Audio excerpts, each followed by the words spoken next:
Boa noite. A Universidade Federal de Goiás deseja as boas-vindas a todos. Estamos aqui para compor a mesa diretiva de abertura do 5º Encontro de Pesquisa em Teoria da História e Historiografia. Convido à mesa o professor Wilson Flores, pró-reitor de pós-graduação da UFG,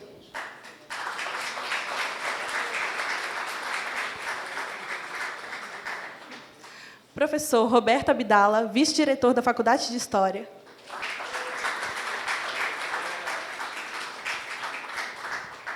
professor Cristiano Arraes, coordenador do programa de pós-graduação da FH, e professor Breno Mendes, coordenador-geral do V EPETHH.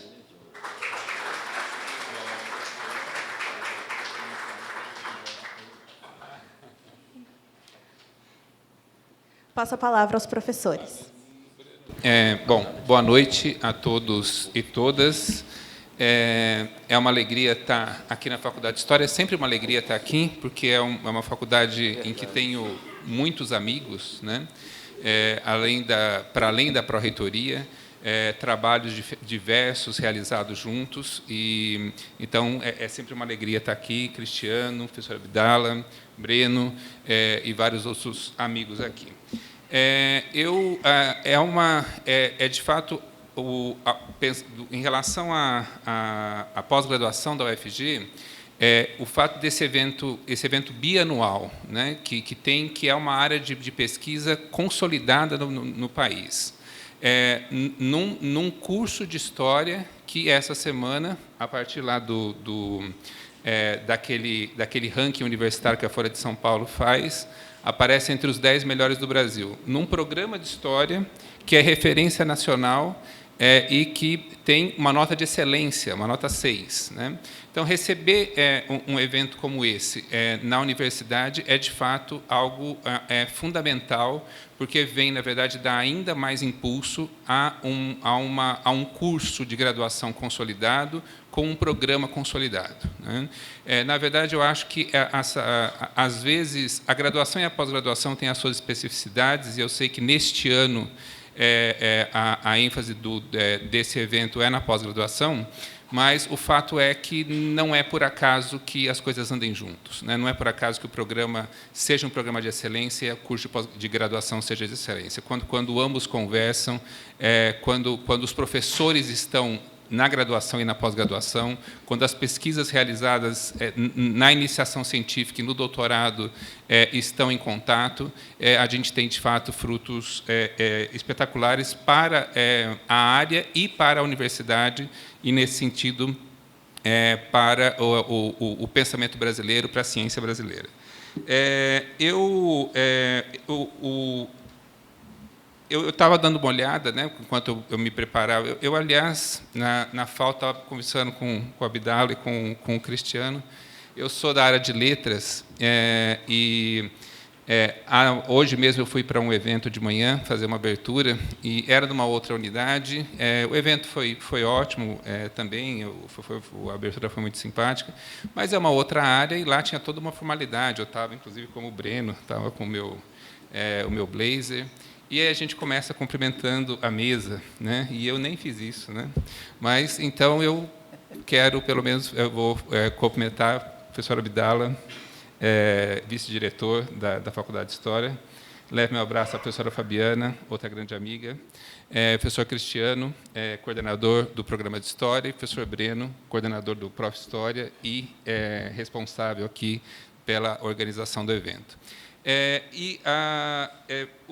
De fato, me chamou muita atenção, né? Quer dizer, sendo uma área muito consolidada, os temas tinham que ser de interesse, né? O tipo de atividade que vai ser realizada, a quantidade de discussões que vão acontecer, visando justamente incentivar, né, a pesquisa no mestrado, no doutorado, na pós-graduação, que é aí a característica do evento aqui neste ano ou nos anos ímpares, né? Já que a sociedade promove esse evento anualmente, mas com características diferentes nos anos pares e ímpares, né?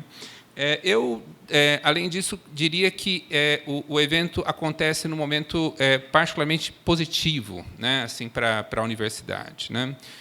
Algo que eu gostaria de mencionar é que a editora da UFG acabou de reeditar, né, o livro do professor Arthur, cujo lançamento acontecerá durante esse evento, acho que na sexta-feira, às 16h, né, Breno? Que é o livro A Teoria da História, de Ion Rusen,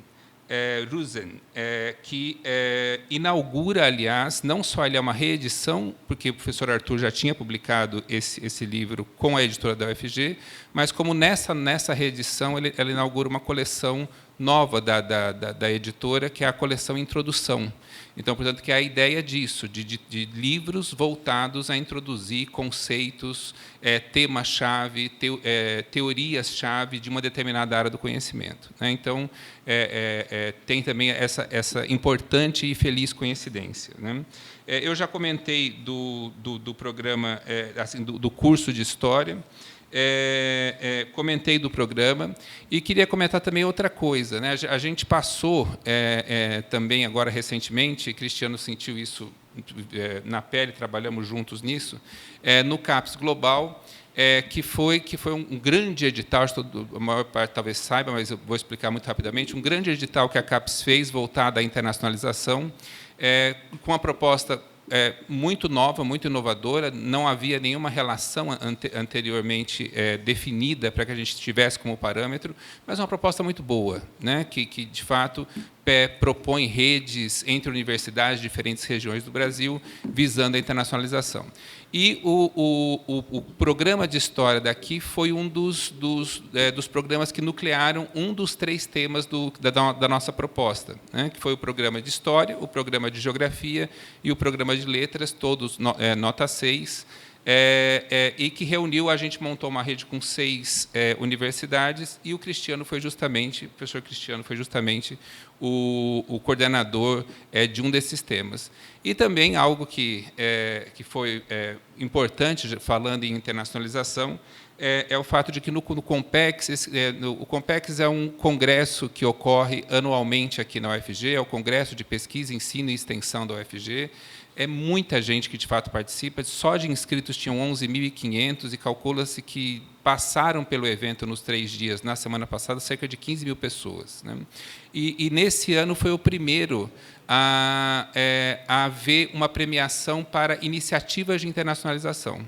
E nessa, que é a primeira, que é uma iniciativa muito boa do Compex, né, premiar as iniciativas de internacionalização, entre as outras premiações que ocorrem durante o Congresso, e o projeto do professor Cristiano foi premiado, né, como ficou em primeiro lugar entre as iniciativas de internacionalização que estão em curso na universidade, né? Quer dizer, tudo isso um pouco dá a dimensão aí da força e da vitalidade da unidade da Faculdade de História, dos programas de pós-graduação, do programa do Prof. História, do programa de História, e daí, enfim, a gente ir para a UFG é uma alegria receber o evento aqui, e para a Pró-Reitoria de Pós-Graduação, uma satisfação poder contar sempre com parceiros aí tão dedicados e sempre tão prontos aí a colaborar com a gente e fazer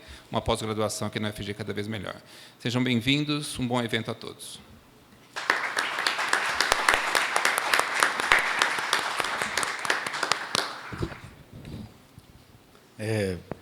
Boa noite. Eu estou aqui representando a Faculdade de História, né? A professora Fabiana não pôde comparecer. Queria dar as boas-vindas também a todos. E acho que é fundamental, complementando o que o professor Luiz está falando, da gente, esse ano a gente só tem o que comemorar. Nós tivemos nota 5 na avaliação do MEC da licenciatura e também no bacharelado, sendo que no bacharelado a gente está inaugurando também uma novidade, talvez para o país, que é um bacharelado em História, com ênfase em História Pública, né? Como o Wilson também destacou, nós temos um programa de pós-graduação de nota 6, em um programa, né, de profissional do Prof. História, com nota 5, e nós acabamos de receber, né, essa grande notícia de que a gente está entre as 10 melhores faculdades de História do país. Isso, para a gente, é motivo da gente comemorar, é motivo da gente, na verdade, reconhecer que esse tipo de evento que nós estamos recebendo aqui, nesse momento, ele é um evento fundamental, né? Nós sabemos que a Faculdade de História tem uma tradição de trabalhar com a teoria da história, né? Nós temos não só professores eméritos nesse campo da história, da historiografia, né, como alguns que já não estão mais trabalhando conosco, mas outros, né, que têm chegado para colaborar conosco. Então, é uma grande alegria receber aqui o evento, nesse 5º encontro de Teoria da História e História da Historiografia, e eu espero que a gente possa receber não só a satisfação, que vocês possam receber, não só a satisfação de recebê-los aqui, como é exatamente por causa desse tipo de iniciativa que o curso de História tem crescido tanto, né? Tem avançado tanto, né? E a gente não pode esquecer que isso não é um trabalho de um, né, ou de outro, mas é um trabalho coletivo de todos nós que trabalhamos na universidade, né, desde dos nossos técnicos até os professores que estão à frente dos programas de pós-graduação, né, com o apoio sempre da reitoria, né, sobretudo da reitoria de pós-graduação, que é super importante para nós, e, sem dúvida nenhuma, quando a gente está em busca, né, da excelência, né, e aqui o menor da excelência não é exatamente os rankings, né, que são feitos, mas, sobretudo, a produção que o nosso corpo docente tem tornado pública, né, de todas as formas, né, e o quadro de professores, que é um quadro bastante diversificado e muito feliz. Então, eu acho que é muito importante recebê-los aqui, é com muita satisfação que nós recebemos esse evento aqui, e eu quero desejar que o evento seja de muito sucesso, né? Muito obrigado, um abraço a todos.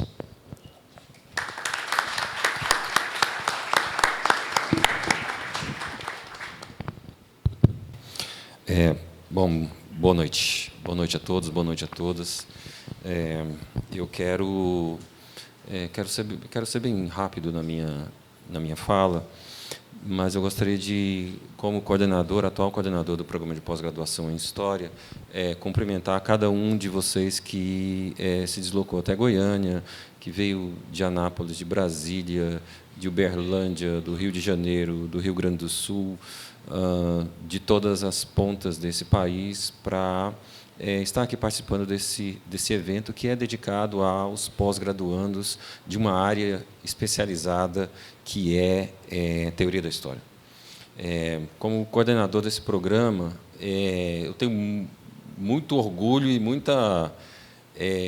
eu me sinto muito bem dentro dessa comunidade, já que, nos idos de 1990, final de 1990, eu ingressei nessa universidade e comecei a trabalhar com o professor Carlos Oiti, com o professor Luiz Sérgio, e atualmente componho o quadro de professores da graduação e da pós-graduação dentro dessa universidade.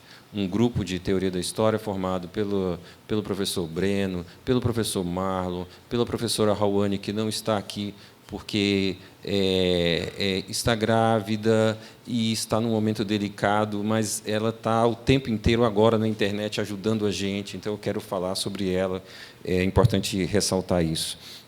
É um grupo de teoria da história que é permanente e vem trabalhando ao longo dos últimos 20, 30 anos. Quando eu olho aqui para colegas que hoje em dia são professores, são professoras e pós-graduandos, eu reconheço a mim, há alguns anos atrás, algumas décadas atrás, não é? Então, para mim é muito legal. Oi, pronto.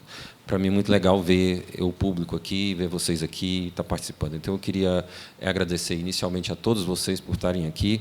Queria agradecer também a professora Eva Domańska, professora Marcela Crotti, que é nossa companheira e nossa líder em uma série de projetos, a professora Verônica, nós temos aqui Arthur, a gente tem Mariana, a gente tem Muri. Bom, eu teria que fazer uma nomeação aqui muito grande, Rebeca, Eduardo, que está ali. Eu quero agradecer em nome do programa a todas essas pessoas, tá bom? Se sintam abraçados, se sintam muito bem-vindos aqui em Goiânia. Nós temos muito que estudar, muito que comemorar, muito que curtir nesses 3 dias, essas 3 noites intensas e vigorosas aqui dentro do PPGH. Tá bom? Bem-vindos.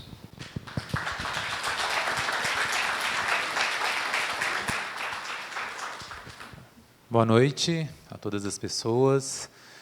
Gostaria de começar cumprimentando a todos os colegas da mesa, professor Wilson Flores, pró-reitor de pós-graduação, professor Roberto Abdala, nosso vice-diretor da Faculdade de História, o professor Cristiano Arraes, coordenador do programa de pós-graduação em História e colega da comissão organizadora do evento. Ainda nessa fase dos agradecimentos, eu gostaria de agradecer muito ao empenho de todos os colegas da comissão organizadora, especialmente os professores Murilo Gonçalves, Raoni Machado, Cristiano Arraes. Agradeço também às agências de fomento e aos apoiadores que patrocinaram o evento, a CAPES, a FAPEG, Fundação de Amparo à Pesquisa do Estado de Goiás, a AMPO Goiás, a DUFG, a Faculdade de História, o PPGH e o Prof. História. Ufa! Queria agradecer também muitíssimo a nossa equipe de monitores, que tem se empenhado bastante para que o evento aconteça da melhor maneira possível. Queria agradecer muito o empenho de todos vocês da equipe de monitoria.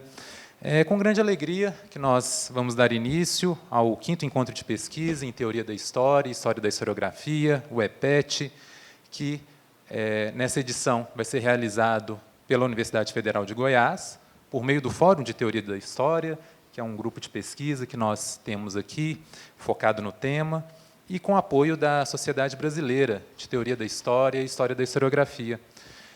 Como vocês sabem, e já foi dito aqui pelos colegas, o EPETHH é um evento que tem como foco o público discente e busca contribuir especialmente para a formação de pesquisadores e pesquisadoras em Teoria da História e História da Historiografia. A iniciativa nasceu da parceria da COMUM, a Comunidade de Estudos de Teoria da História da UERJ, e do Núcleo de Estudos de História da Historiografia e Modernidade, o NEHM. Esses 2 grupos foram responsáveis pelas 2 primeiras edições do evento. Depois disso, o Laboratório de Teoria da História e História da Historiografia, o LETES, organizou o EPETHH na UFES, e a última edição, o 4º EPETHH, foi organizado pelos colegas do Laboratório de Estudos sobre Usos Políticos do Passado, o LUPA, da URGS. E hoje, finalmente, o evento chega a Goiânia, chega ao Centro-Oeste, à Universidade Federal de Goiás, trazendo consigo a trajetória de um evento que se consolidou como um espaço de escuta, de diálogo e de elaboração coletiva de ideias. A proposta dessa edição do evento é ser um espaço produtivo de reflexões e debates sobre as práticas de historicização e os dilemas éticos da contemporaneidade, considerando os desafios contemporâneos relacionados à crise da democracia, negacionismo, emergência climática, avanço da inteligência artificial. Nós, profissionais do campo da história, temos cada vez mais investido em reflexões de ordem ética e política. E, nesse sentido, o 5º EPETHH nos convida a refletir sobre as dimensões práticas e performativas da produção de sentido histórico.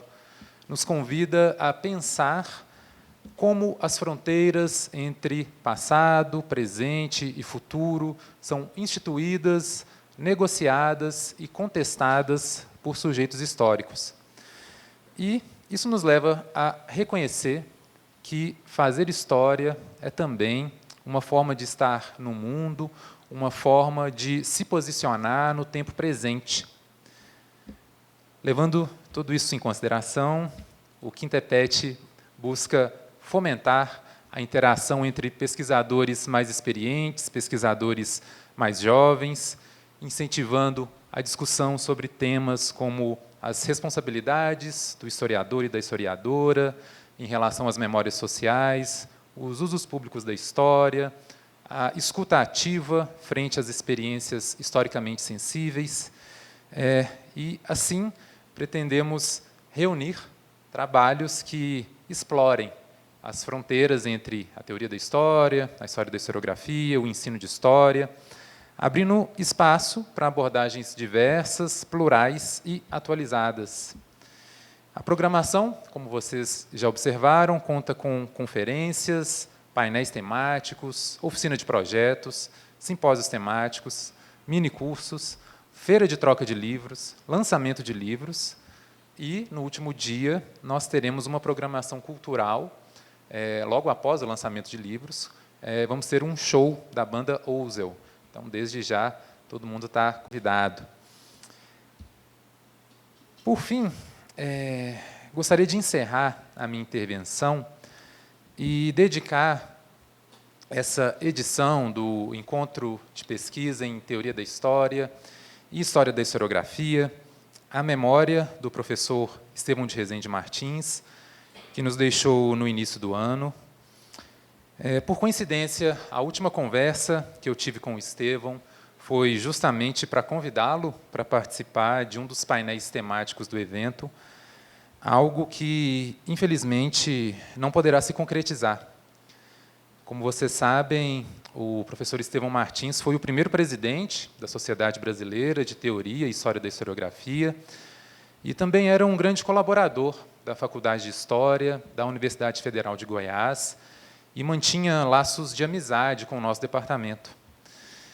Quero acreditar que, se estivesse no meio de nós, ele estaria muito feliz e muito empolgado para participar das atividades do EPETHH.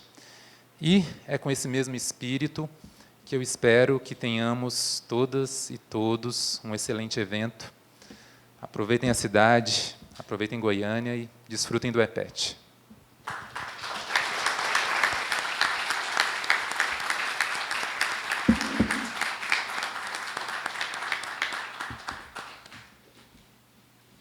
Agradeço aos professores. Encerrada a mesa diretiva, convidamos para compor a conferência de abertura a professora Eva Domańska.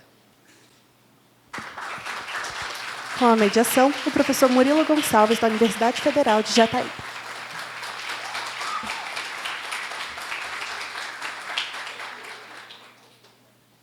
Passo a palavra aos professores.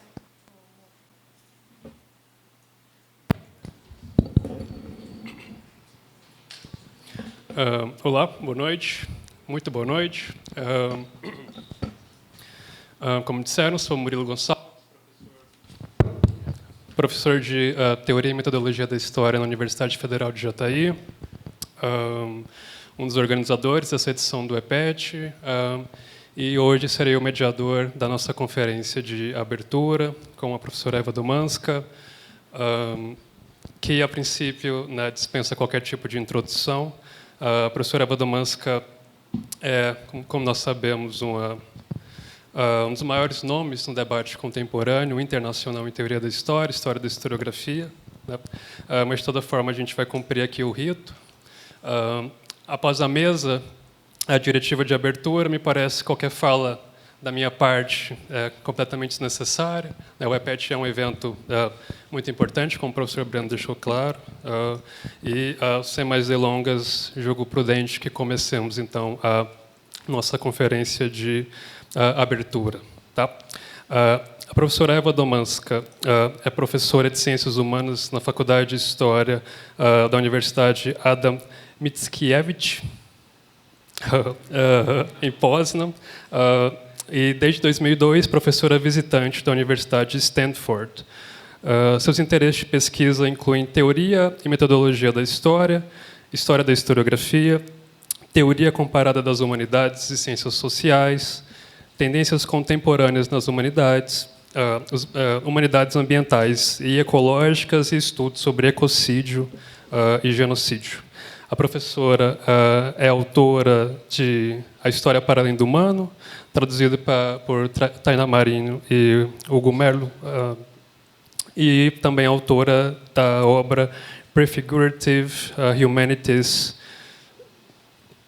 bem como co-organizadora autora do artigo que eu acabei de citar e co-organizadora da coletânea Knowledge in the Shadow of Catastrophe.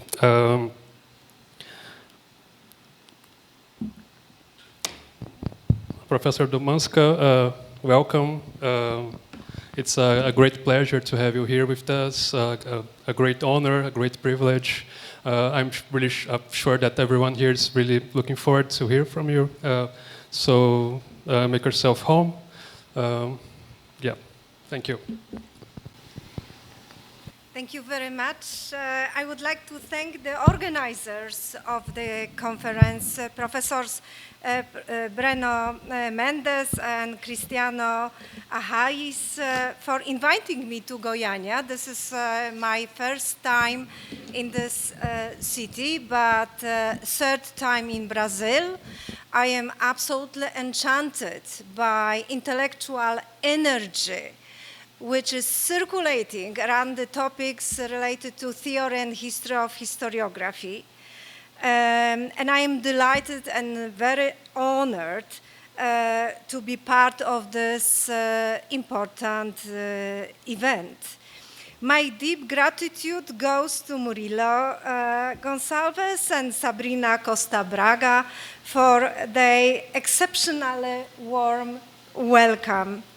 I also want to express my deep appreciation to Giulio Bentivoglio, Marcelo Duran, and first of all to Tainá Marinho and Hugo Merlo, whose generous engagement and intellectual companionship have played a vital role in introducing me and my work to Brazilian academic culture.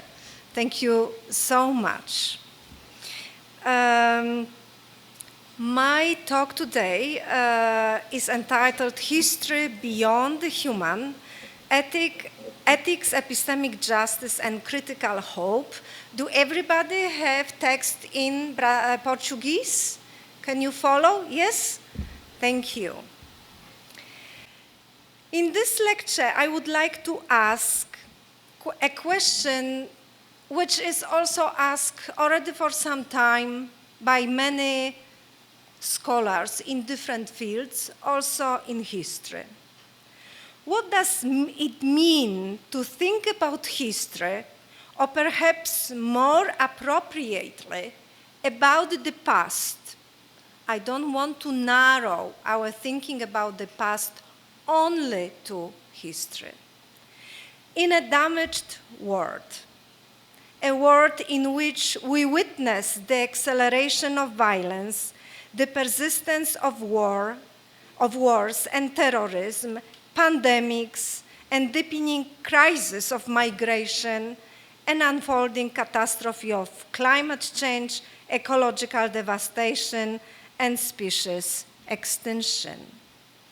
We live in a moment when, on one hand, we are questioning the human's dominant position and calling for ways of knowing and being that go beyond anthropocentrism, while on the other, we observe new and old processes of dehumanization, people being stripped of their humanity because of their race, ethnicity, gender, class, religion, or age.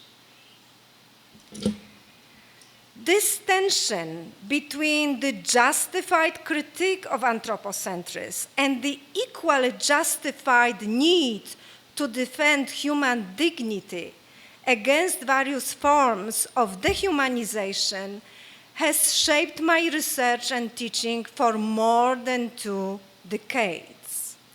This tension is present not only in my thinking, but also in, for example, Dipesh Chakravarty. When he's talking about subaltern history, he says that post-colonial critique of the subject was actually a deeper turning toward the human. However, when he's talking about climate change and different transformations that historical studies are going on right now, he is talking about history as a part of the history of life on this planet. So he's clearly trying to go beyond anthropocentrism. It is not merely a theoretical concern, but an ethical dilemma. In what circumstances is it responsible to criticize anthropocentrism? What kinds of intellectual, moral, or political consequences follow from this critique? And first of all, what understanding of anthropos, of the human, do we actually call into question? That's the old question which was already asked by Michel Foucault, Jacques Derrida, and feminist scholars, post-colonial scholars who are talking about the end of a certain understanding of the human, this human that you see in the middle, right? The wild, male, healthy, fit, middle-aged person. So we want to break with that image and introduce different figurations of human and non-human subjects. For these centuries, the discipline of history has been shaped by the self-evident anthropocentrism of historical thinking. If you ask students in Poland, what is the definition of history? What is history? They will follow well-known definition of history coined by French historian Marc Bloch, who claims that history is the knowledge of human in time, without realizing that such the definition excludes the more than human world. So there is still no problem with this definition, even if we know that the definition was coined in the 40s and in a very particular situation. This model was very powerful, but it was also profoundly limited. It reduced the world to what could be grasped through human experience and language.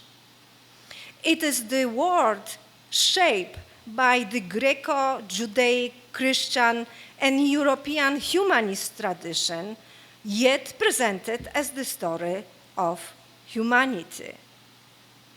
And yet, the world we now inhabit, the world of ecological devastation and extinction, no longer fits within these inherited categories.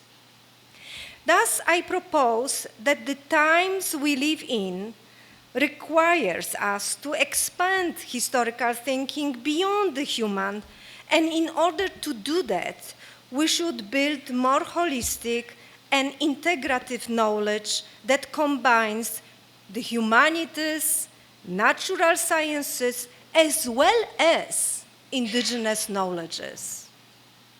I argue that the task before us is not simply to reform history, but to follow Ashish Nandi's idea to imagine an alternative to history.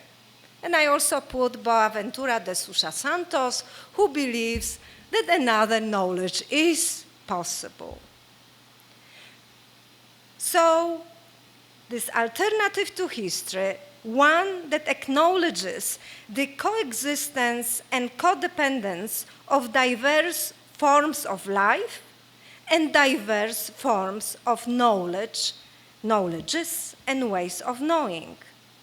If the traditional humanist historiography has been a story of domination, oppression, and progress, the future of historical thinking should become a story of various forms of kinship, relation, and coexistence in conflicts. So I want to stress that I am not, of course, naive. When I'm speaking about coexistence, I always think about how we can create knowledge that would help us to coexist in conflicts. To move beyond the human, however, does not mean to abandon the human. I remain loyal to my discipline and defend the autonomy of history because, coming from East Central Europe, I know that being human once meant struggling for recognition as a subject under condition of dehumanization in a totalitarian state.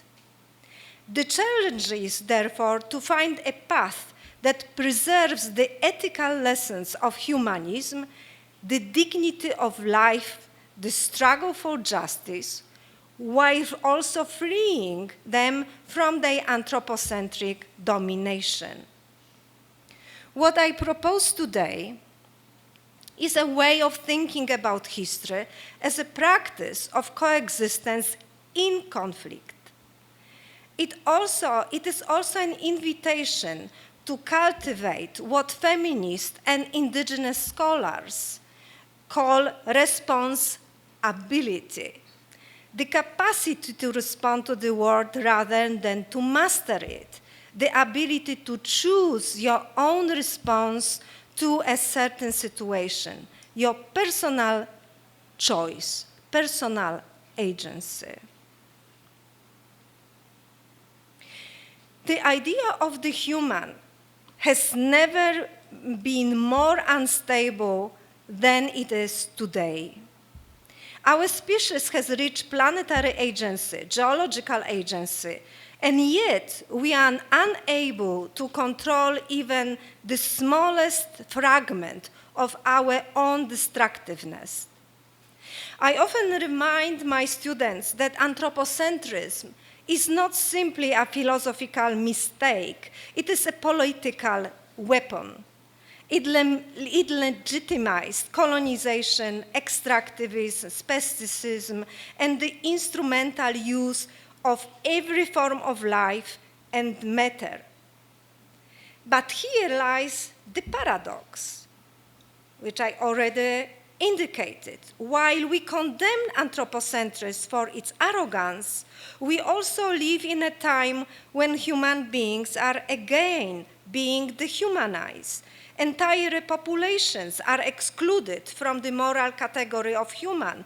Refugees, racialized communities, the people with disabilities, the poor, the aging people, in the indigenous group.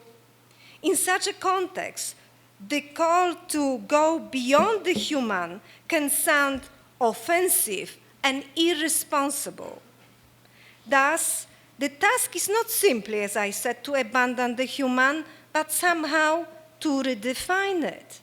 To move beyond anthropocentrism does not mean to join the fashionable post-humanism, but to ask, what kind of human do we want to save from the ruins of humanism? Or perhaps, if humans are worth it to be saved at all. After all, humanism has been the most successful form of species narcissism in history. Its theology of the self-made subject, reborn through reason and progress, was always accompanied by a shadow, the humanized other, the silenced animal, and the enslaved nature. As Rosi Braidotti reminds us, the Enlightenment project of universal man was never universal. Yet, there is a temptation, one that I recognize also in myself. I think that if we only moralize humanism a little more, if we make it enlightened or ecological, it might still save us. I doubt it. The enlightened anthropocentrism remains an elegant form of paternalism. it still imagines the human as a guardian, manager, or benevolent master of non-humans. But guardianship, stewardship, is only another mask of control. To speak on behalf of non-humans, plants, rivers, fossils, artificial intelligence, is still to silence them with our interpretative generosity. Thus, we need a deeper move. Not enlightened anthropocentrism, but this enchanted humanism, a humanism which is de-anthropomorphized and decolonized, a practice that begins where the human loses its privileges and faces the world as an equal participant in life and death on the planet. Let me be even more radical. Perhaps the greatest obscenity of anthropocentrism is not its arrogance, but its optimism, the naive conviction that history, simply because it is human history, has survival value. In truth, as we know it, history is primarily about violence, and it tends to multiply rather than neutralize violence. Hegel's slaughter bench remains our altar, and the faith that history teaches us not to repeat the past is one of the most persistent secular superstitions of modernity. History does not forget. It only remembers how to destroy more efficiently. After the Second World War, Europe stuck to the illusion that such destruction would never return. Yet, in the endless repeated performative of never again, history manifests itself precisely in the again, never in the never. The phrase itself has become a mantra of reoccurrence. Today, as the Russian aggression against Ukraine accelerates, we hear once more, as Prime Minister of Poland, Donald Tusk, warned us again and again and again, that we are living in new times, which are in fact the old times returning, a pre-war era.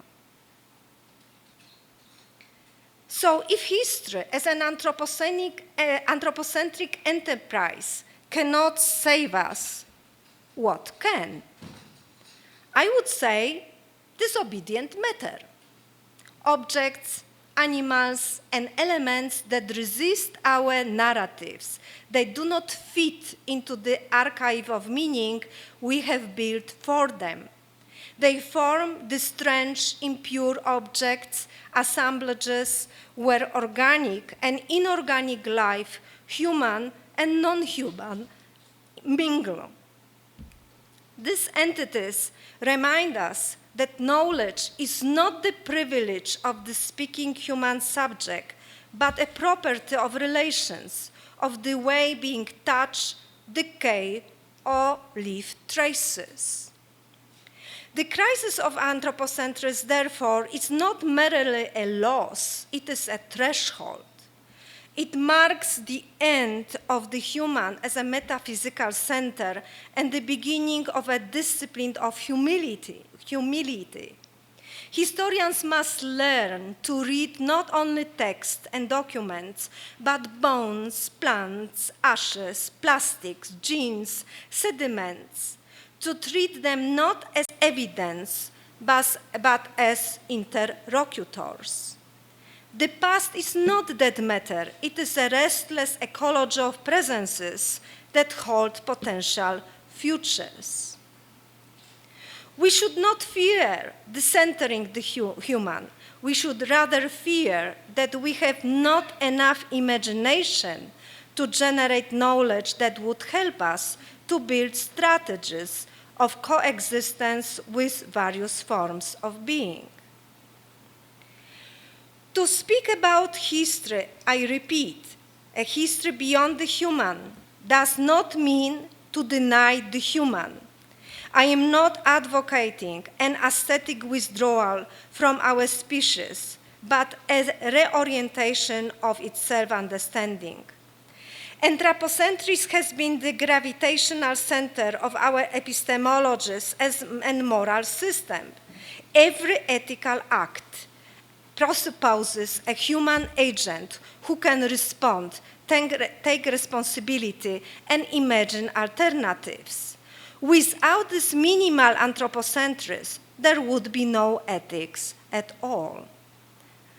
This is what might be called responsible anthropocentrism, a form of humility that recognizes our unique capacity for self-reflection as not privilege, but as obligation.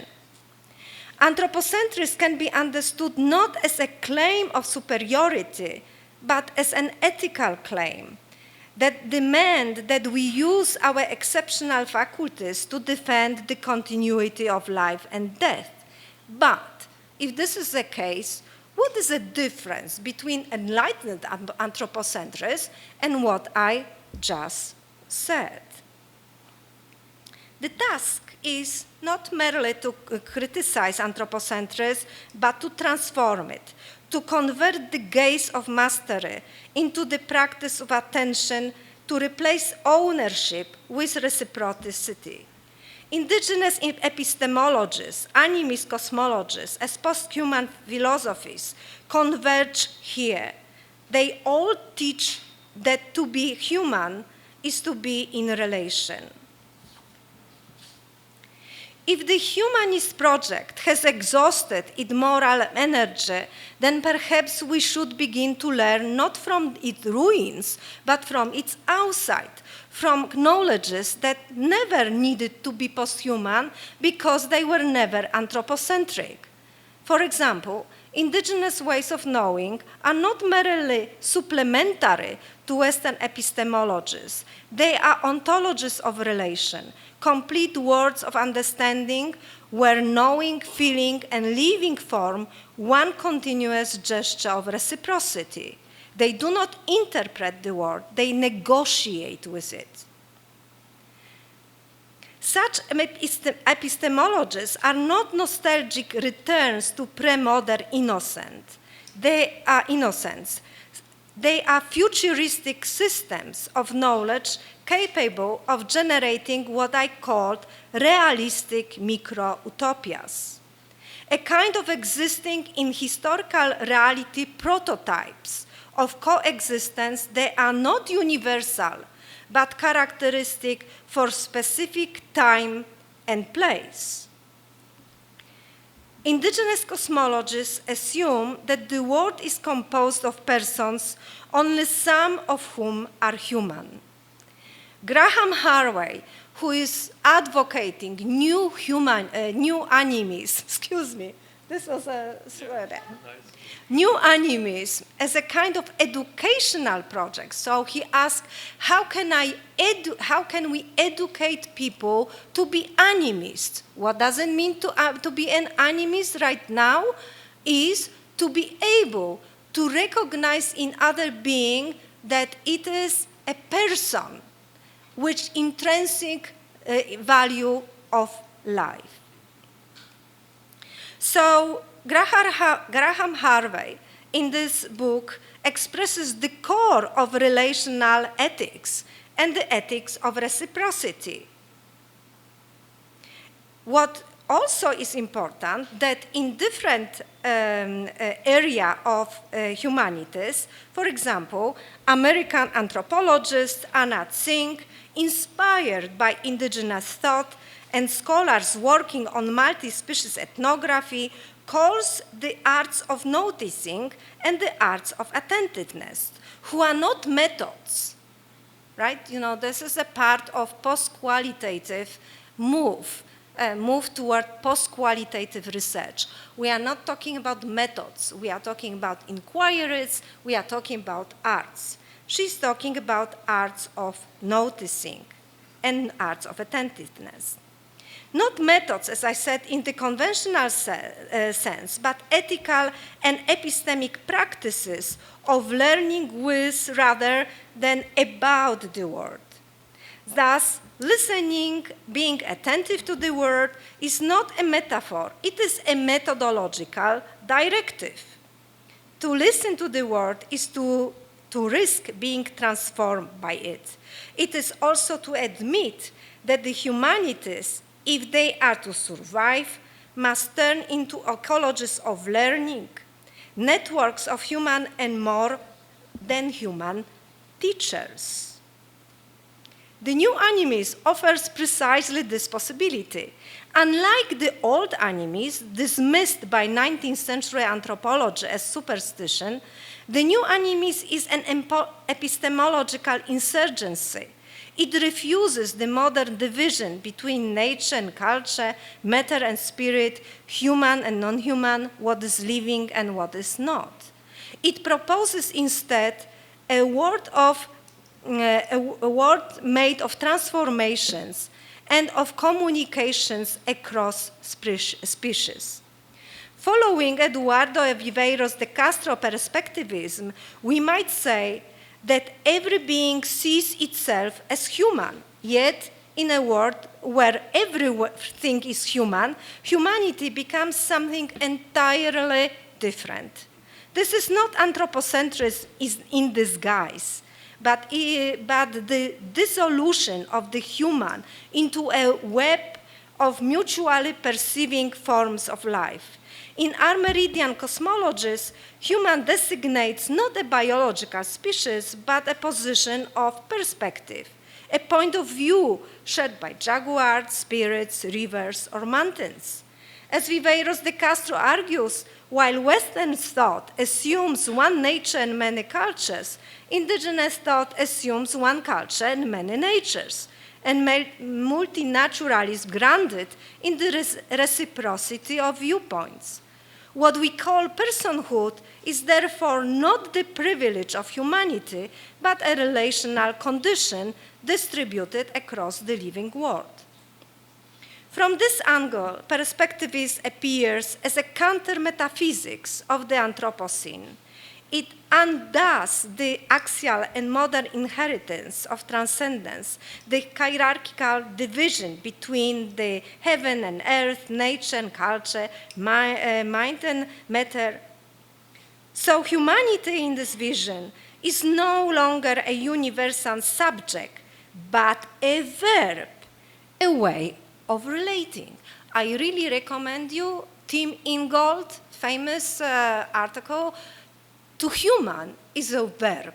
I think it goes very nicely with Viveiros.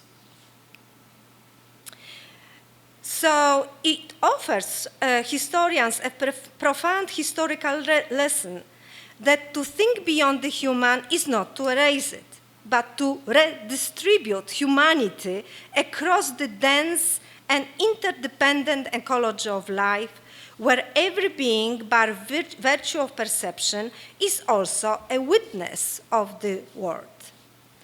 Animism, in this sense, is not a relict, but a philosophy of the future, an alter-modern rationality that can help us move beyond both modernity and anti-modernity. As forms part of what Michael Hart and Antonio Negri call alter modernity. From this perspective, the historian's task transforms profoundly. The discipline of history can no longer pretend to be an archive of human deeds. It must become a practice of, as I said, coexistence in conflicts. Instead of producing narratives about others, historians should learn to enter relations of witness, relations that include rivers, fossils, winds, spirits, as co-participants in remembering. Indigenous epistemologists, with this insistence on kinship and co-agency, already model such a practice. I am aware that European scholars who borrow from indigenous knowledges risk reproducing epistemic colonization. I speak here not from the imperial center, but from an epistemic province, from Eastern Europe, a space historically colonized by Western theories. For me, turning to non-Western epistemologies is not an exoticizing gesture, but an act of resistance, an act of decolonizing my own mind, a refusal to be merely a consumer of Western paradigms. From my standpoint, to use indigenous knowledges is to include in my thinking learning from my local knowledges. What we call learning from indigenous and relational epistemologies is not only about inclusion, but about conversion, a cognitive and moral metamorphosis. This transformation requires courage, for it dismantles the last metaphysical fortress of the humanities, the belief that thought is a human monopoly.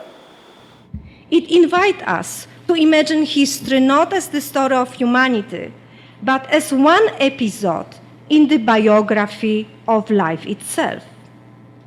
This is what indigenous, local, and relational epistemologies offer us, not answers, but orientation, not theories, but ways of walking, listening, and sensing. To walk with them is to begin the slow transformation of history into what I would like to call anticipatory history. In my recent reflections on the anticipatory history, I propose that such an approach turns historical scholarship into a laboratory of resilience and adaptation. Anticipatory history is not about prediction. It does not aspire to foresee the future. It's not a history of the future. It is about forming the future, about generating conditions for futures that we might wish to inherit. It is an applied knowledge of the past that empower our adaptive and creative capacities, cultivating the virtues of foresight, responsiveness, responsibility, and critical hope. I am fully aware that's important. I am fully aware that relationality has become one of the most overextended and uncritically celebrated concepts of our time. Everything is relational. Relational subject, ontology, epistemology, ethics, everything. However, as many scholars have warned us, when everything is declared relational, nothing truly is. The language of relation can flatten difference, obscure asymmetries of power, and dissolve concrete historical or material condition into vague networks of connection. It might turn into a comfortable ontology of harmony that hides conflicts, dependency, the oppression, and domination. Relationality is often used as a single monolithic concept, while there are many relationalities: human and human, human, non-human, non-human with non-human. Relations are never equal or flat. Thus, relationality risks becoming a flat ontology in which all beings are equal in relation. I do not even dare to repeat the well-warning of the elders of my grandmother when I was dating my current husband. She says, remember, relation is not a relationship. A truth so often forgotten by those who celebrate relationality most frequently. For this reason, I treat relationality not as a doctrine, but as a hypothesis to be tested, a working concept that gains meaning only in specific situated encounters. Rather than proclaiming that all is relational, I prefer to ask how particular relations between humans and soils, rivers, or remains, this is my field of study, necro stuff, are formed, sustained, or broken, and what ethical or epistemic consequences follow from them. Only by grounding relationality in concrete cases can we preserve its critical force and keep it from becoming another moral slogan of our age. It is precisely through this testing, in contact with material and more than human realities, that the relational thought becomes tangible. One way to do so is to reconsider the notion of the witness. So now I would propose to speak a little bit about witness, testimonies, and test this idea of going beyond the human and thinking in terms of relationality. Building on my current research on non-human witnessing, I would like to ask 3 questions. What kind of testimony emerged from artifacts, plants, animals, or landscapes? How can historians interpret traces that are not linguistic, but material, biological, or geological? And most radically, can the world bear witness without us? The notion of the witness has long been tied to human subject who remembers and narrates. In her talk on Friday, Professor Veronika Tocci-Thompson will invite us to rethink testimony in terms of trust and truth, understood as communitarian acts of knowledge making. I deeply share her intuition that epistemology is inseparable from the ethical community that produces and takes responsibility for knowledge. Yet, my critical extension of this idea would be that community of witnesses must now include non-human participants, animals, objects, and environment that remember in ways other than words. In my reading, Veronika Tocci's communitarian construction of historical knowledge finds its ecological continuation in what I call multi-species witnessing, a pluriversal epistemic community in which testimony exceeds the human. This does not dissolve responsibility, rather it multiplies it. If, as Tocci says, as the epistemic validity is tied to trust, then we must also learn to trust non-humans, to recognize its capacity to record and reveal truths beyond our perception. It's fantastic right now, all this discussion about artificial intelligence. How can we use the idea of trust and truth when talking about this entity? In this expanded ecology of testimony, bones, ashes, soil, water, and the DNA become material witnesses. They record histories of violence, care, and survival through their own transformations. I like to repeat that history begins in the grave. Soil itself archives our presence and our decay. It is not mute matter. You know, the grave is really making a lot of sound. So there is a sonic aspect of graves, and especially of mass grave. I don't want to go into that because I can talk for hours about that.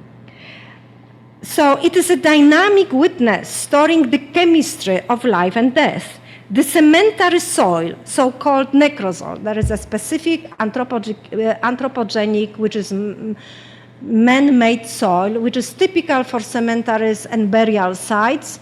It's very rich of phosphorus and calcium and other minerals, and it is called necrosol. So the cemetery soil, necrosol, carries the molecular testimony of human remains.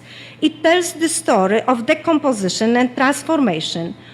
It tells the story of becoming humus and of unbecoming human. Such matter is not merely evidence. Matter remembers by altering itself. I would add, in every piece of necrosol, justice already speaks. In this sense, material witnessing transforms history into geosemiotic practice, a reading of the earth strata as an archive. Historians might learn to interpret the signs of phosphorus, nitrogen, or isotopic disturbances in soil with the same ethical attentiveness with which we once read diaries on letters. Of course, I'm speaking about those who are interested in that, I'm not generalizing.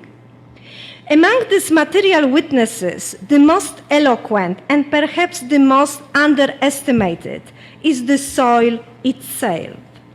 Soil is one of the oldest and most eloquent witness of human and non-human existence. It absorbs our bodies, our words, our toxins, our ceremonies. The soil remembers in molecules. It stores isotopic traces of violence and care alike. Every layer is an archive.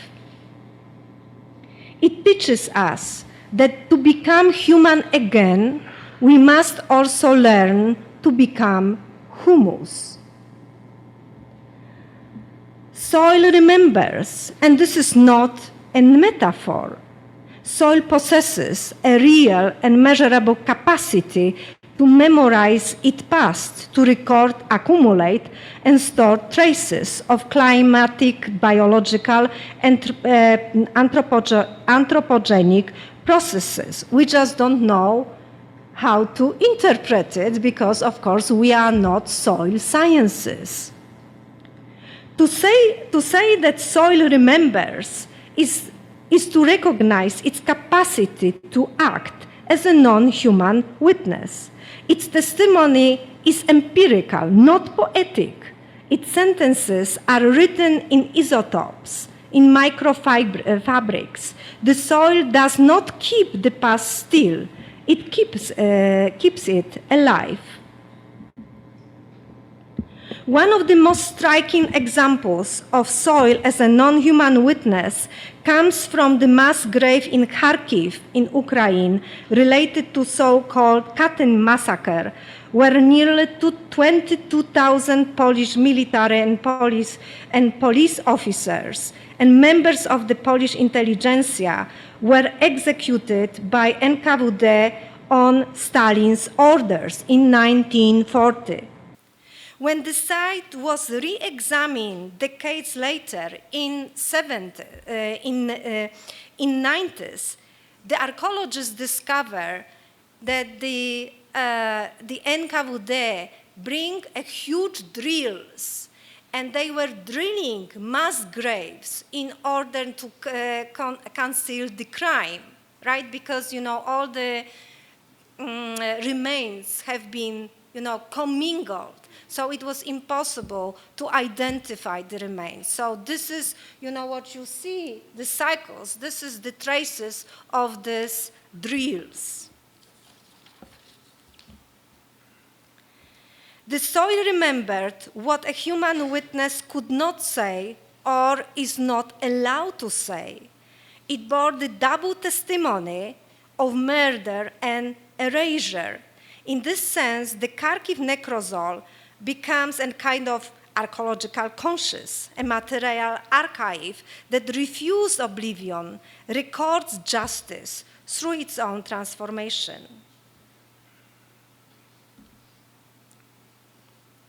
What the forensic scientist calls evidence, I prefer to call witness.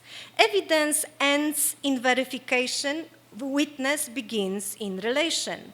Forensic evidence confirms what we already suspect. It serves the law of humans. But the non-human witness speaks to another tribunal altogether, the slow, patient court of the earth. The soil in Kharkiv does not simply prove a crime, it remembers it, metabolizes it, and carries it forward as chemistry, silence, and resistance. It demands not belief, but response, a recognition that justice is not only a human institution, but a property of matter itself, still reacting to what we have done. It is also interesting to think about animal witness. I will skip it because the time is running, but I really suggest you to read this very good article by Concepcion Cortez Zulueta on non-human testimonies and how communication with chimpanzees and gorillas by signs language might really push us to rethink what historical source is. We have also planetary witnesses like the plastic glomerates. So to speak of non-human witnessing is not to displace human trauma or memory, but to expand the field of justice.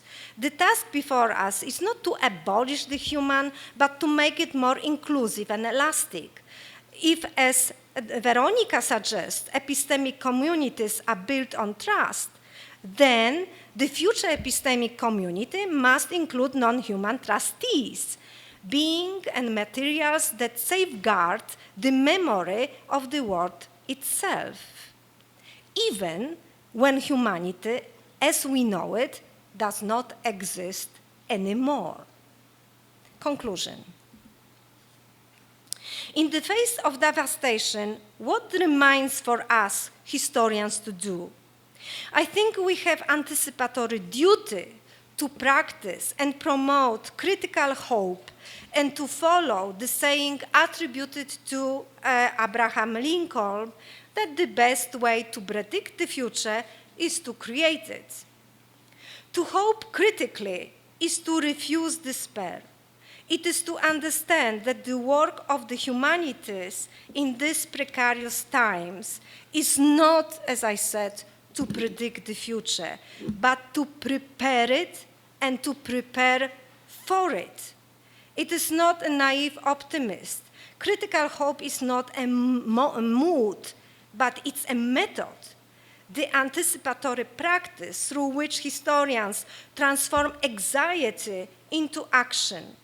Critical hope is also an ethical practice, an anticipatory virtue that acts as if a better world were still possible, knowing that it may not be. It is hope that acts in the present as if the future were already watching us, as if the river, the unborn child, and the dying forest were our audience.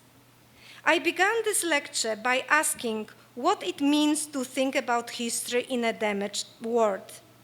My answer, provisional but persistent, is this. It means to practice history as responsibility, a capacity to respond to the call of the world, human and more than human alike. It means to turn history from an enterprise of mastery into a pedagogy of coexistence. Despite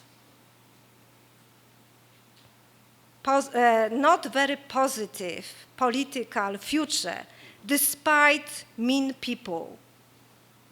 And above all, it means to keep alive the fragile art of hope, that ethical and epistemic energy which allows us to imagine the future even when the future seems impossible.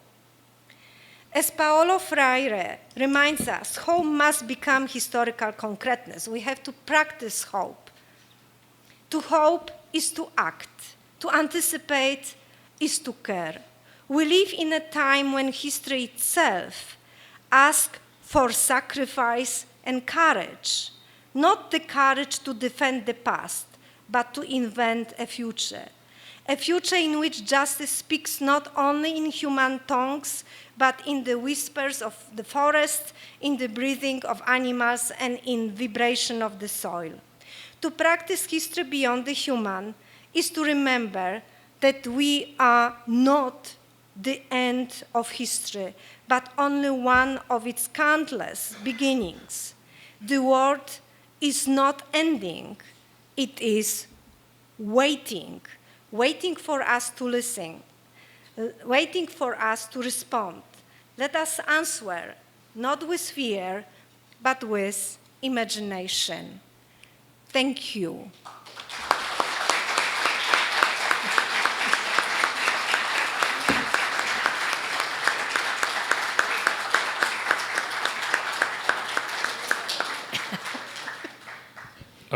Thank you so much, Professor Domańska, for your very inspiring and provocative, I would say, presentation. I'm truly convinced that even for those most skeptical about this kind of themes, your presentation certainly has a lot to unfold. You know? So. If you don't mind, if you allow us, we're going to have some time for a little debate, ok? Pessoal, então, depois da apresentação da professora, eu vou abrir agora para as questões. A gente combinou da seguinte maneira: quem puder fazer a pergunta em inglês, né, fique à vontade para fazê-la. A professora insiste desde a sua chegada de que ela não é professora de inglês, não está aqui para avaliar o inglês de ninguém. I'm just saying that you're not here to evaluate nobody's English. So, então, espero que vocês vençam a timidez e, enfim, sobretudo os discentes, né, esse evento é para vocês, e coloquem suas questões para a professora, né, para essa fala que foi tão densa. E, naturalmente, caso vocês não queiram fazer a questão em inglês, façam em português e eu vou tentar traduzir na medida do possível. Por essa razão, eu peço benevolência com o mediador, perguntas sintéticas, por favor, e também benevolência com a professora, que ainda está no fuso horário da Polônia, né? Então, é isso. Está aberto para perguntas. My question is about expanding the notion of witness and what can be produced from it, especially regarding the concept of truth. You said that historians have to deal with traces. They are not linguistic, but material, biological, geological. And, well, this has been done, of course, but in terms of evidence or source, not testimony. And even dealing with human testimonies, historians have been facing non-linguistic traces. People also remember ways that are more than words. Still the final and human product is history. A narrative constructed in a specific form. And I mentioned this specific form because I totally agree that we have a lot to learn if we recognize the world's capacity to record and to recognize what escape our perception. But at the same time, our perception can also prevent us from perceiving what actually you call testimonies. So as much as we have tools, our basic senses are limited compared to other animals. For example, there's a whole world of images, of sounds and forms in the air, in the oceans that we ignore. So I understand that your intention is to expand this and to treat the modern human world not as passive evidence to be interpreted. Concluding, however, as I see it, if we are to look at the soil and trees and rivers as witness, the interpretation still falls to the historian who remains human and therefore perceptually limited. So my question ultimately is about truth. How can we think about this modern human witness in terms of truth if our access to them is always constrained by our human ways of sensing? Sorry, this was too long.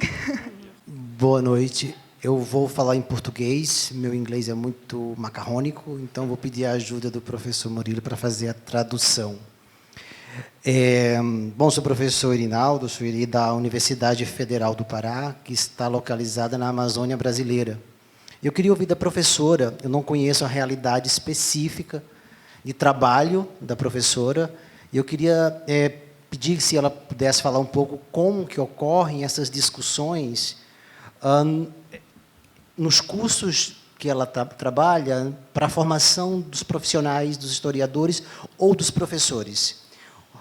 E eu queria citar como exemplo, um exemplo muito específico aqui no Brasil, da licenciatura em História que nós temos aqui, onde nós temos uma possibilidade real e concreta de ampliar discussões que desenvolvemos na academia para os espaços além da academia, sobretudo a escola. A título de exemplo, em 27 licenciaturas das universidades federais do Brasil, uma por estado,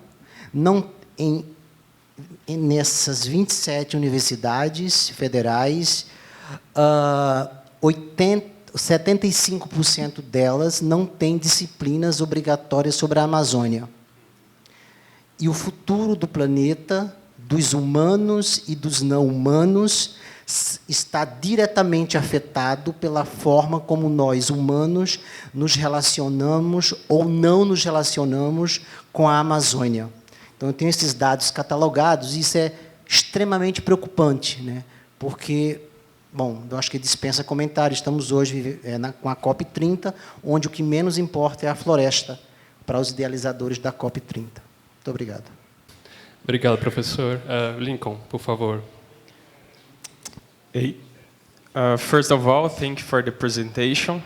It was a very new topic to me, so I was very intriguing about this. And it's a simple question. I'm just curious about the distinction you made between the word that foreign police use, like evidence, and the word you say you prefer to use, witnesses. And I just want to hear more about it and why you prefer this word, because to me, seems like witnesses have more like an active paper.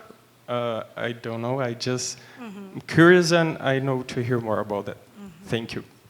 Thank you so much for all the questions. I just want to say that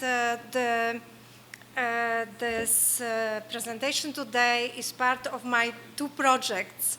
One is on anticipatory history, another one is on necro-heritage and necrocide.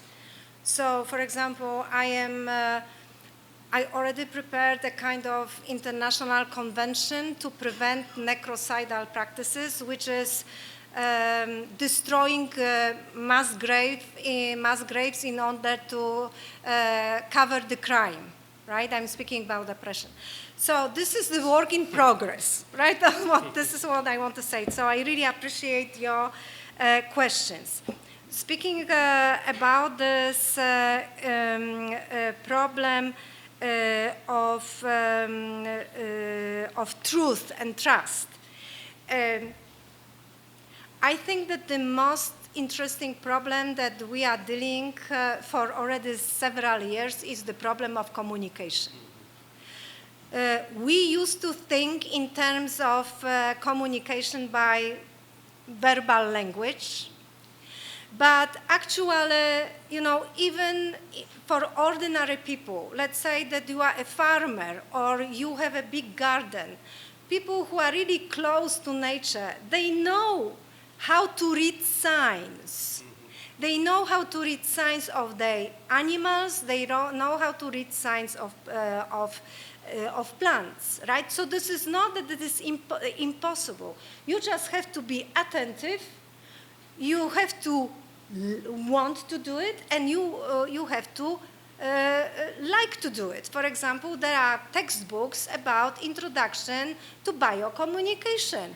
If you want to know what certain gesture behaviors of your animals look like, you just can learn rather than discipline the dog or the cat. But we don't do it, right? We rather discipline them than to communicate with them. This is one aspect. Second aspect is that with artificial intelligence, I don't know if you already aware that one engineer of Amazon already developed an app that you can actually translate meowing of your cat into interpretation of a cat's desire, and vice versa.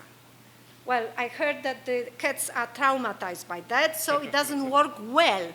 But as we know, it's only the problem of time. We know during our lifetime, you know, when I studied, it was impossible to think that I will have email, that I will have Xerox copies, or that I can access an article in Chinese. Well, you know how fast it is developing. So I think that speaking about, you know, this problem of communication, how we can deal with it, it's the problem of the near future. Now, answering your question is that I was actually very preoccupied by the problem of the crisis of the human witness. With the forensic turn, right, when we developed the forensics, the DNA analysis, people started to think that DNA can really solve all the problems. We know that it could not, right? It's not reliable. But still, when you think about the legal aspects of that, the human witness is less important than an evidence. The evidence is more important. Human witness might have memories, might lie, but the bones does not lie. This is Clyde Snow's famous statement, right? We know it is not true. Somebody has to interpret these evidences. So this is why, because I was somehow confused with that, I was trying to think about the relationship between evidence and witness and testimony and experiment with this idea of non-human witnessing. I'm not saying that I am the most successful, but I think that the way to experiment with it is to go into very concrete case. So I have this case of, you know, cutting and, you know, the soil witnessing, and I'm trying to develop the idea of non-human witnessing around this issue. I'm not saying that it works universally. I'm saying that if you are interested in that, try, right? Because, for example, we are talking about environmental history on the Holocaust, and we are talking about trees as witnesses, not in metaphorical terms. For example, in the United States, as well as in death camps, you have hanging trees. Okay, hanging trees. Well, my question is how to treat the hanging trees with certain, you know, traces of its use, not as a evidence, but as a witness. Not in a poetic sense, but in empirical sense. And I have no answer because I'm working on that. So, you know, good luck. It's very hard, but, you know, this is Latour who said once that if you encounter a disobedient object of research, go for it, right? Because it resists existing interpretation, it exists existing theories, and this is the space you can really experiment and develop something new. You have just to have enough knowledge and imagination, right? So I'm not fully able to answer your question, and also your question. I would say that evidence is more related. First of all, I wanted to say that I was very surprised that in England there is no, in historical studies, they do not even use the idea of historical sources. Usually they are talking of evidences, right? Historical evidence, like in Collingwood, which means clearly that historical studies are coming from legal study when we are talking about sources and, you know, trust and truth, right? It comes from legal aspects. We know it, right? So ex videre, something which is out there, present, that might be seen and tested for something. Witness, perhaps the concept of a witness is not the best term, right? I agree that it might be a problem, but I still feel that it gives me more freedom to speculate, okay? And I don't mind speculation if you have enough knowledge to do that, okay? And research behind you, right? I'm not speaking about like speculation, you know, out of nothing, but speculation as a kind of, you know, free thinking, right? Allowing yourself to find associations which are not necessarily following all this logical, you know, way of thinking. Well, why not? Right? Why not in order to think about creativity, right? So, as I said, I'm still working on that. I hopefully, by the end of next year, I will be able to publish it. And actually with Taina Marino, we were teaching a seminar on non-human witnessing, and this problem came up. This is a problem, I see it, right?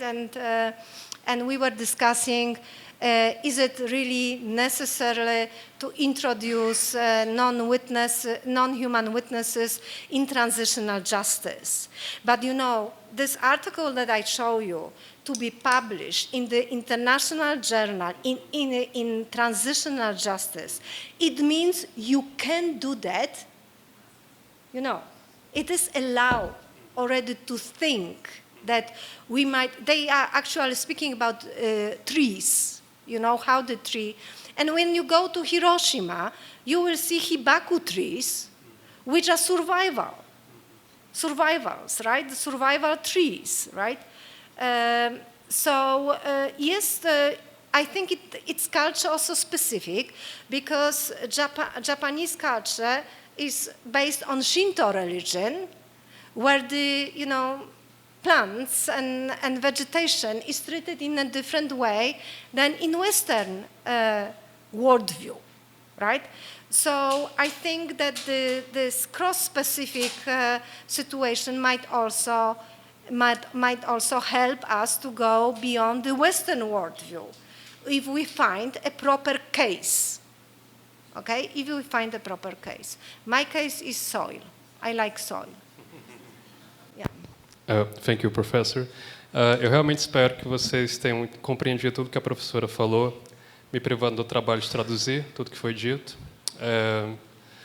Mas, basicamente, a resposta que ela deu ao professor Eri é de que existe a necessidade de uma pedagogia da comunicação, uma nova pedagogia da comunicação que não... I'm sorry, I didn't answer the question about the education. Oh, I thought you did. Okay, so No, please. I'm please sorry. do. I'm sorry.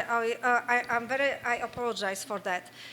So how this research might be somehow translated into educational projects? Well, since I am in forensic, you know, when we have exhumation of the victims of Stalinist time. And also it's the same practice in Spain, the victims of the domestic war. They have so-called forensic lessons. So they invite pupils from schools, from primary schools and high schools, to watch the process of exhumation. I know that some people find it, very controversial, right? But this is what they do. Of course, it does not go with the subject of Amazon, but I think that, public history is also emerging as one of the most important field and discipline in the humanities. And I think that there is a way to make this kind of research accessible to public, and especially, this is my experience of teaching and talking about environmental history of the Holocaust, that we just go to certain sites and we see, we watch, we are showing the landscape and saying, this landscape shows that there was something there, right? And so observe, made sketches, and so on and so forth. So also we ask students to do interviews. So, I think that the students really like to be active knowledge producers rather than recipients. And if you make an oral interview with, for example, indigenous person, you create historical source, right? You create something that did not exist before. And of course, you can do all sorts of projects with that. So I think that you might also encourage students to, for example, interact with local communities. For example, I ask my students to make documentary photos.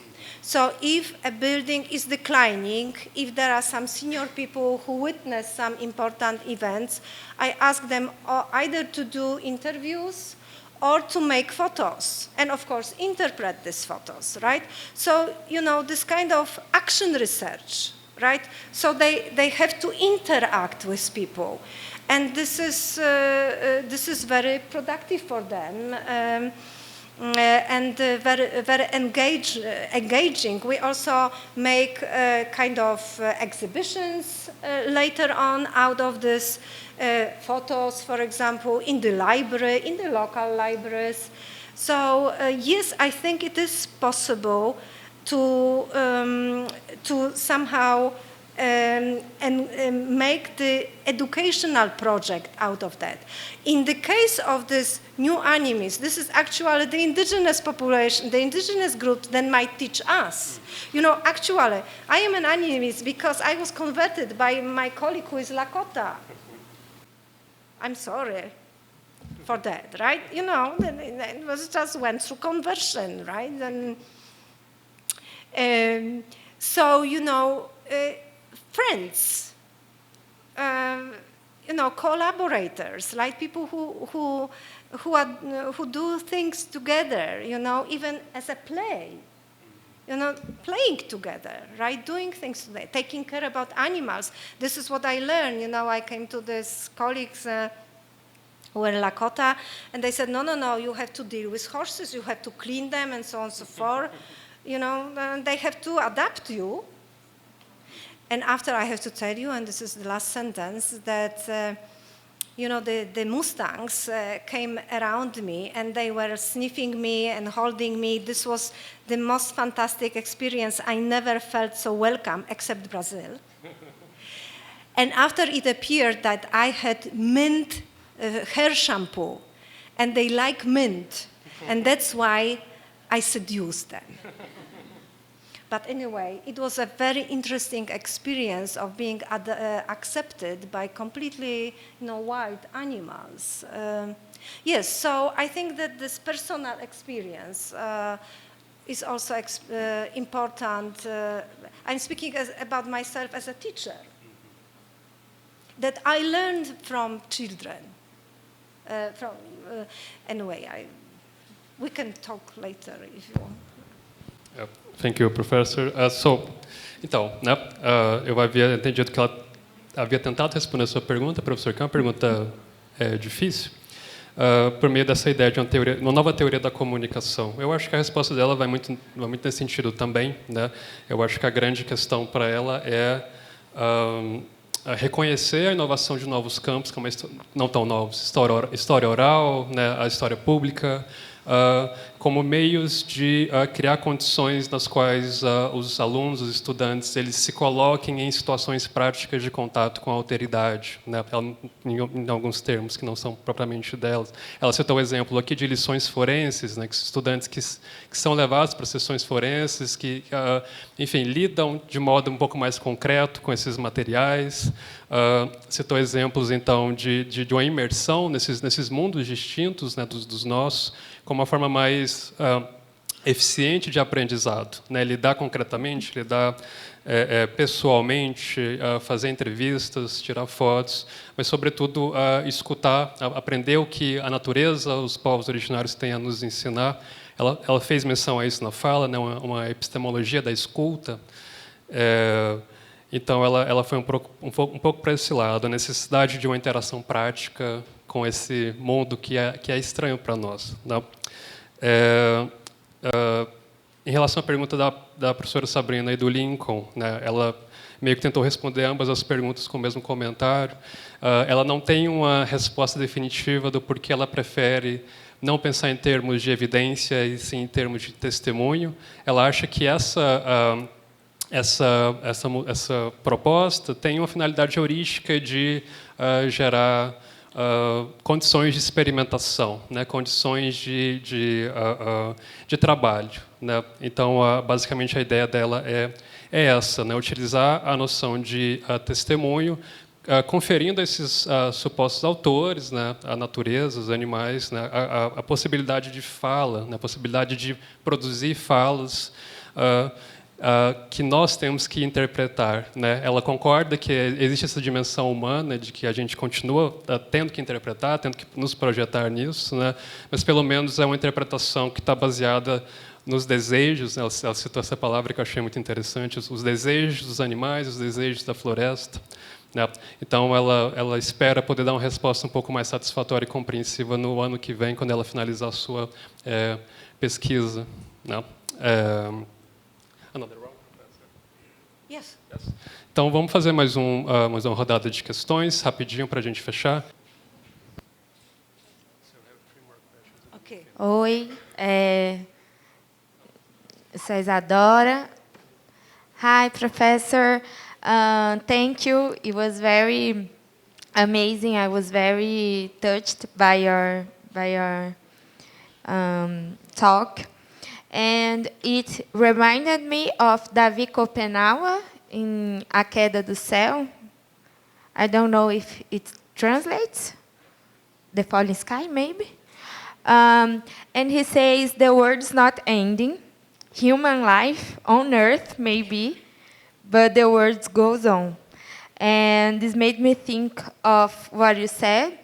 And the world doesn't begin with us, doesn't end with us, but we hope we will be here and we can make it better and use history for it. So it's not a question, actually, but thank you. Thank you, Professor, for your words. My question is a little background story that it's quite short. So earlier today, me and a group of friends, we were at the university library. We are not from here.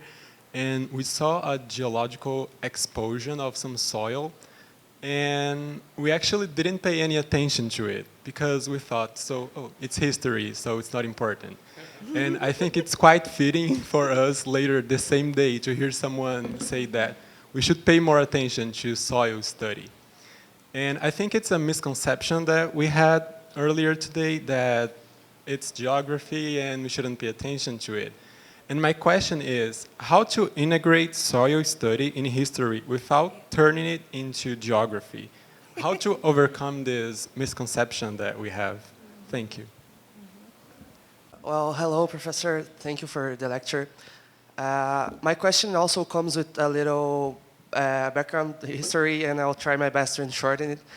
but all of us here, we come from South Brazil, from the city of Florianópolis, and we are part of a research group called Estação Contestado, in which we do research and lots of public history works about a conflict that happened in Brazil in the beginning of last century that is called Guerra do Contestado, something like Contestado War, Contested War.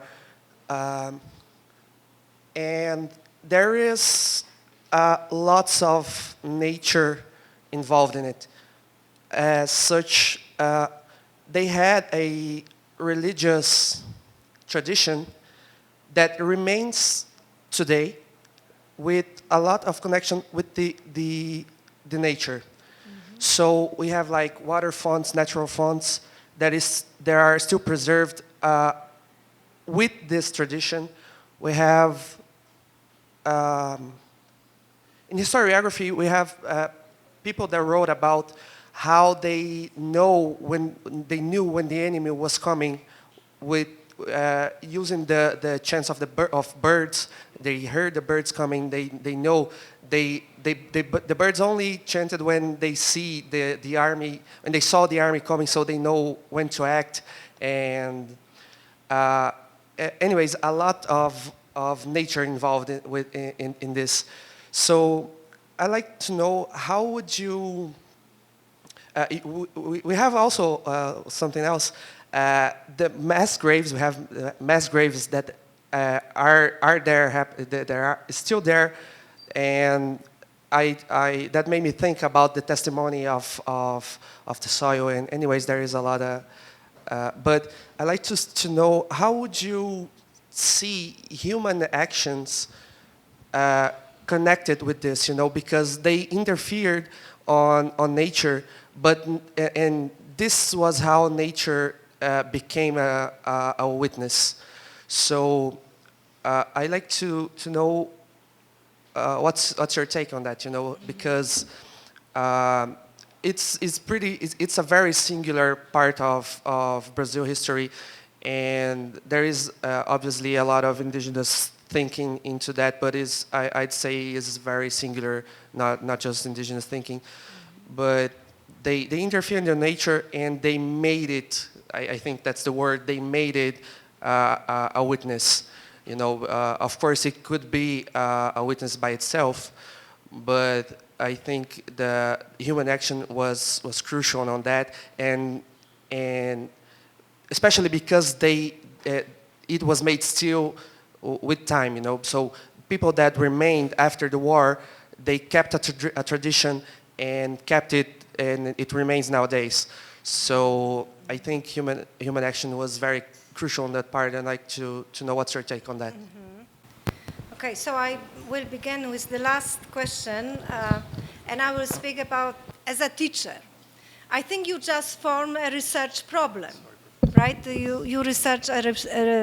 You formulated a research problem, right? And the most important in research and the most difficult is to ask unpredictable research questions. Okay, that nobody else asks. You might have a unique perspective, right? So I think that sometimes students, they expect from mentors and professors ready-made answers. I would rather say, okay, you hear a couple of ideas today. Perhaps this idea of non-human witnessing or non-human justice might inspire you to ask different questions than you wanted to ask before, right? I do not know specificity of this historical situation you described, but I entered this problem of mass graves because it's a global, universal phenomena. For me, it is a marker of human condition. This is who we are. We are making mass graves, unmarked, usually. I'm not speaking about pandemics. I'm speaking about mass graves which are results of mass violence, right? So I would just use different opportunities and different kinds of sources, visual, material, not only, written, talk to people, make photographs, make little movies, do something else, right? And see what will come out of this. Because, sometimes I like so-called grounded theory. Grounded theory originated in sociology, and it is about how your research, grassroots research in situ, might help you to formulate new analytical concepts and small range theories. So, instead, for example, of saying, oh, Domańska was defining non-human witness in such a way, and I will apply it, you're supposed to say, okay, there is an idea of non-human witnessing, and my research allows me to make this definition. Okay, do you understand what I mean? In this way, your research are becoming very creative and innovative, because you are not replicating, you are not imposing, existing ideas and theories as a ready-made box of tools, but you are creating concepts and theories from the bottom up. How? For example, if you are making interviews with local people, they might use certain words that might be turned into analytical concepts, so-called concepts in situ. Or you might find it in historical sources, right? In documents or whatever you study, right? So this would be my recommendation, because I do not have ready answers. Now, how we can get soil science into historical sciences? Okay, I am very much interested in transdisciplinarity, radical interdisciplinarity. It means in connecting human sciences with natural sciences. Why? Because there are certain areas of historical studies that really, if we only focus on hermeneutics, we are really limiting these fields. For example, animal studies, animal history, environmental history, plant history, even local history, even local history. How to involve natural sciences? You have to have a professor or a specialist who will consult all your ideas. You can't do it on your own because you are not a specialist. And this is not about speculation. This is not about instrumental use of some ideas which are coming from natural sciences. You just, have your research, and you said, okay, and I like to use the idea of soil memory. And soil scientists are having many articles about that. And these are not metaphoric standing, not at all. They are real, they talk about soil memory. This was just one example, but there are many, right? So how historians might speak about soil memory, not in metaphoric way. Well, you need soil scientists, right? In order to get to know, get some knowledge.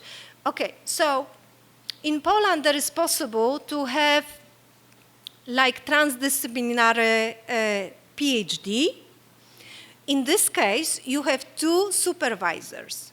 One is representing history, let's say, second is representing soil science, or is working on animals, right? They are very successful. Of course, it's double work for a student. It's the best if he or she is also studying, or at least taking chosen courses in this field, but it's possible. neurohistory, for example, neurohistory, neuroart history. All my students who are doing neuroart history are also studying cognitive sciences. You know, BA in this and master in history, right? So, you know, if you really want to do this kind of transdisciplinary research, it's best to have double major. And don't worry, you can do that. Biology, you know, soil science. It's not inaccessible, not at all. It's just a matter of scholarly interest and some determination, right? You know, my book on necros, an ontology of human remains, I would never, ever write it in such innovative way if I would not go into forensic science, into biological anthropology, and into soil science, because it helped me to grasp the phenomenon on the mass grave. You know, what is the mass grave? You know, it's a phenomenon. It's an ecological niche, right? We don't think about it. It's a geological disruption. We don't think in this way because we are interested only in human factor, which is, of course, I do not neglect it, never, right? But, you know, there are so many things going on in mass grave. This is the most dynamic thing ever. It is alive. You know? It is very much alive, right? So, you know, to grasp the horror of mass grave caused by oppression, extreme violence, I would not be able to understand it if I would not see the horror of what is related to this destruction of human remains, how the bodies react in the graves after, you know, the process of deposition, and how actually the soil is, and the insects and everything which is in the grave is allowing us to unbecome human. And when is this point that we do not recognize in decaying human body human anymore? This was my really, so it's about human condition. You know, it's about human condition. Okay, and the first question was about, this was actually the comment. You might notice that I was talking about the cycle of life and death. I'm not speaking about continuation of life, because I think that in the current technological progress, the most important will be to be able to die. So for me, to be human means to be able to die, natural death, and going through natural decomposition. That's very important because in the future it's not so obvious. Okay? You know what I mean? Okay? So being human for me is still being able to die. If you are interested in new forms of burial, you will see that all these, you know, post-death avatars. You know, of course, they are not real bodies, but, you know, they can prolong your life against your will, forever, right? You go to cemeteries in Poland, you scan QR code, and you have all sorts of images, videos, whatever. I am against it. You know, who knows if this person who died wanted it? Maybe it was the family who was obsessed by keeping memory of this person in public. You know, so I'm very, very careful about it. And of course, you are absolutely right that the world will not end. We might just, humans as we know it, because, you know, I am very much interested in a non-catastrophic extinction of human species. Non-catastrophic. It means that we might evolve in some different species. This is only right now that we only exist as human Homo sapiens sapiens, but before, as we know it, there were many different homos. They just extincted, and only we survived, Homo sapiens sapiens. But with genetic engineering, with different ecological, you know, catastrophes, and, you know, the influence of human species, demographic, hormonal, you know, changes, technology, we might evolve in some diverse, very diverse kinds of Homo sapiens, and others, right? So I am trying to talk about continuation and not survival. I'm not a survivalist. I don't think that we should keep this idea of survival of Homo sapiens sapiens when all the species extinct from biological point of view, right? So we should rather think that we might extinct. This would be, you know, normal course of our life. I mean, life on Earth, right? Thank you. Thank you for all the questions. Thank you, Professor, for the very interesting answers and very comprehensive answers. I'm going to try to translate some of what you just said so we can finish our panel session for today. Então, a professora novamente procurou responder as duas questões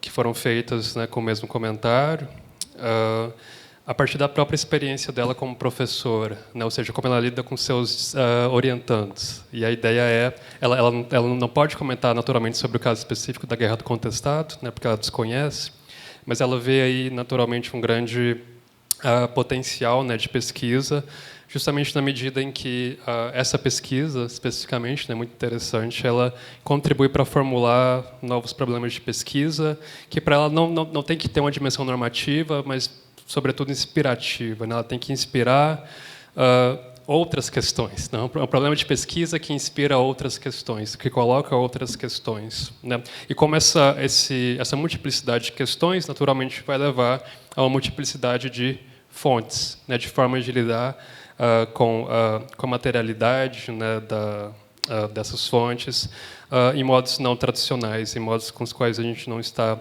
acostumado. Ela falou sobre como é interessante a gente ter, sim, uma espécie de grand theory, né, de uma teoria ampla, mas somente no sentido em que essa teoria ampla, que ela mesma expôs, ela contribui para inspirar teorias específicas, né, teorias particulares, e que vão gerar estudos de casos concretos e particulares. E ela citou, naturalmente, né, em resposta especificamente ao comentário do Patrick, de que a história não precisa virar geografia, mas, pelo contrário, a história precisa se tornar transdisciplinar. Né? Ela precisa se abrir realmente, verdadeiramente, né, nem sempre é o que a gente faz, a outras ciências. E ela citou o caso aqui, por exemplo, da geologia, da neurociência, da biologia. Né? Citou um caso específico, né, que acontece em alguns programas de doutorado na Polônia, em que é possível, então, fazer um doutorado transdisciplinar. Né? Você pode ter um orientador da área de história e um orientador da área de uma ciência específica, da neurociência, da biologia. Né? Então, não se trata de uma história que se torna uma geografia, mas sim de uma história que é capaz de realmente dialogar com o campo da geografia através de um diálogo específico feito com os especialistas dessa área. Então, a gente nunca vai virar um especialista em geografia, mas a gente vai ter capacidade de conversar e dialogar com um especialista dessa área, né? E, nesse sentido, ampliar a nossa própria teoria. E ela reiterou, né, o caso dos túmulos em massa, né? Não sei se essa tradução é coerente, mas, enfim, vocês entendem o que eu estou falando, e de como essa questão dos túmulos em massa, dos túmulos com vários indivíduos não identificados, né? O que é que eles dizem a respeito da condição humana, né? O que é que eles, que forma de problemas, quais problemas eles geram para a gente pensar o que é a condição humana. E essa pergunta bastante humanística das ciências humanas, né, só pode ser respondida com o auxílio de ciências forenses, de ciências outras, né, que não a própria história. Sobre o comentário da V EPETHH, né, ela julga que é uma fonte de inspiração muito importante, e ela procura, então, pensar a ideia de continuidade humana não como a linha tradicional do progresso, né, mas como a ideia de ciclos. A ideia, então, de que nós vamos perecer, vamos morrer, vamos entrar em extinção. E também, né, ela contempla a ideia de que, nesse processo, a gente possa evoluir, né, se tornarmos uma espécie diferente, né, adaptada a essas novas condições, mas sempre pensando, então, pelo direito da morte, né, pelo direito do morrer, pelo direito do perecer, pelo direito da extinção, considerando que essa extinção pode tranquilamente, né, sem problema algum, segundo ela, engendrar uma nova espécie, né, uma nova espécie humana. Então, eu acho que é isso. De novo, tentei sintetizar, né, a professora falou muito mais, espero que vocês tenham compreendido basicamente o que ela falou.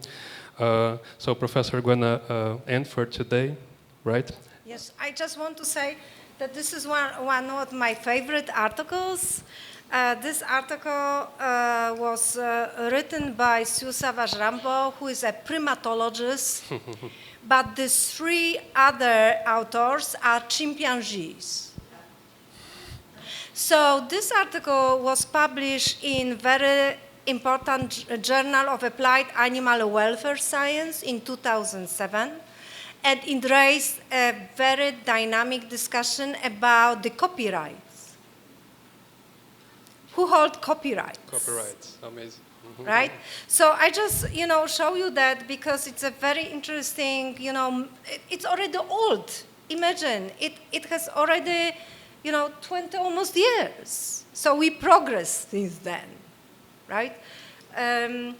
Thank you very much again for all your questions. The last thing that I want to say is that if you are interested in any of these texts or books that I was showing during the presentation, you are the most welcome to contact me, and I will answer you. I will send you PDF.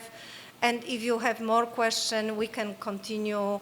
I will be here tomorrow, and also we can chat later in COMUM. So, thank you, Professor. Oh, sorry. Yeah, please. Thank you. Thank you very much again.